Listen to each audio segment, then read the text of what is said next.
Hi, fellow travelers. It's me again.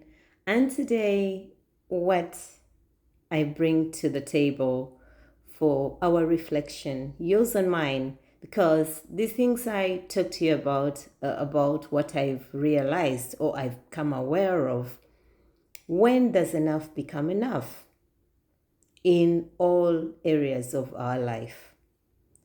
When do you stop and understand that, okay, this is enough? Let's say in your hustling, in your running again for money, like going against material gains. When do you know that, okay, I am at a point where I feel this is enough? I've done my best. In the area of loving, when do you know that I've done my best?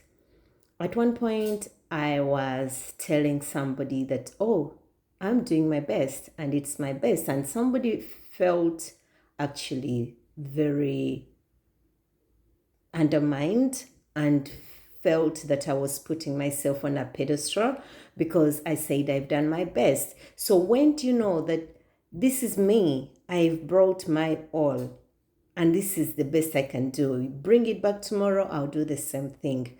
This is for you. Me where I am, there are many things in life where I'm like, I've done the best I could. Take me to God, take me to source, take me anywhere I can stand and say, that was my best in every way. In my understanding, I couldn't come up with any other thing that is coming from me. So I think once you learn to know that in every situation before me, I'm giving my best. And if it's not enough, then it ceases to be a problem. You start to walk a more freer life. When people come in your life or when people go out of your life, you know, I gave my best. I gave it my best shot. So if there is any other trial, maybe it will be in another life. I've seen online, these are the days, I call them of the Great Awakening or of the Revelation for those who have read the Bible. Things that are hidden or that have been hidden for ages and ages are coming to. We are starting to understand. Anyway, for those who want to understand, for the ones who choose to remain blind, yeah, I read one wisdom book, the Bible. I call it the Living Guidance. Some people prefer to refer to it in the past, but I've seen these works of the source being reflected that they have eyes, yet they can't see. They've got ears, yet they can't hear. So, having reflected in my own life, I would want to bring the same to you, to start pondering that what is my enough? Do you know thyself well? We have been taught so much about the world. We've known about the galaxies. We've known about when I grew up in Africa and I was educated in my homeland, Uganda. So when we were there, we learned about the Canadian Prairies. We learned about, African history. We learned about Napoleon Bonaparte. We learned about all that. But in all my learning, no one told me to find out who I was, leave alone even knowing my roots, leave alone even knowing about the body I sit in. Apart from biology, when they told you, okay, you have a heart, you have this, then the reproduction system, but no one really took their time to make me aware that I've got a body and the body operates according to what I'm feeling.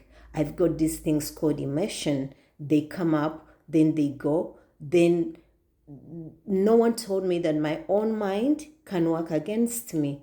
No one told me that actually I'm responsible and fully responsible for my life. No one told me that the government is not my best friend as I've always thought, but it is a word that stands for mind control. No one told me the religion means it is something you do. Constantly, you continue doing it, it becomes religious. And then they told us religion. And I was told to do rituals. When I do the rituals of my ancestors, that is taboo. That is evil. When I dream about those in my lineage, that is evil. When I dream about these people, the characters in this wisdom book called the Bible, the Holy Book, then those are the holy ones. Then I could desert my own grandparents and call upon Father Abraham, the one in the story. I was told to live my truth.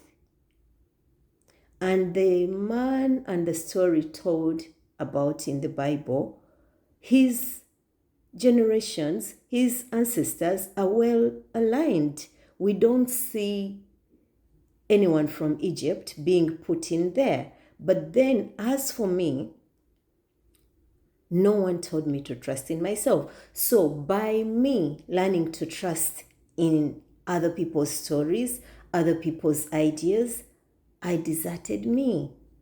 And I've paid dearly. But I thank God that I've come to awaken, to understand. And it has been because of the consequences that I've been going through.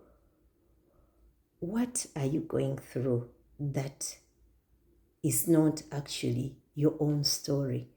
What are you doing that if I were to ask you why you're doing it, you don't know why you're doing it? In life, we ought to be able to feel happy and joy when we are doing something. Professionally, I did law in my home country. As what should I call it? As something that I do to earn a living, I've been doing health assistant. I've been a support worker. And when I could do it, it gave me joy. I used to work at one time, work maybe 10 hours, and then even during the day, work an extra 5. But because I loved what I was doing, I could not feel it, but my body could feel it. And I paid a high price, but now I'm recovering. In my recovery, if somebody asked me, why were you doing that? When I came to the Western world, I saw that people were paid to look after their elderly, the old. And where I come from, we look after them as a community duty or as a communal duty, like the young look after the old. It's natural. So whatever I used to do for free, when I saw that, here when I do it, I'm actually paid, that gave me greater joy because I could not practice. Even when going to do law, I had this thing that, I'll be speaking for those who can't speak for themselves. Until in my clerkship or internship, I got to know that actually I didn't know. It's until you've walked the path that you know the truth about it. So I go back to the question, when in life do we know that enough is enough? When do you actually live your life, your original, authentic life, the one you came to live without any instructions? When you look at babies, you see how they are, and they are different. Even when they cry, you feel the uniqueness. As we grow, we are taught to be one person. They give us medication as a same person. Yet, the same people have discovered that every person is unique. So if every one person is unique, don't you think that it should be holistic healthcare? They should look at you as an individual. There is so many areas I could touch on, but when I ask you, what is your enough? May it awaken you to ask different things. My love and best wishes as usual.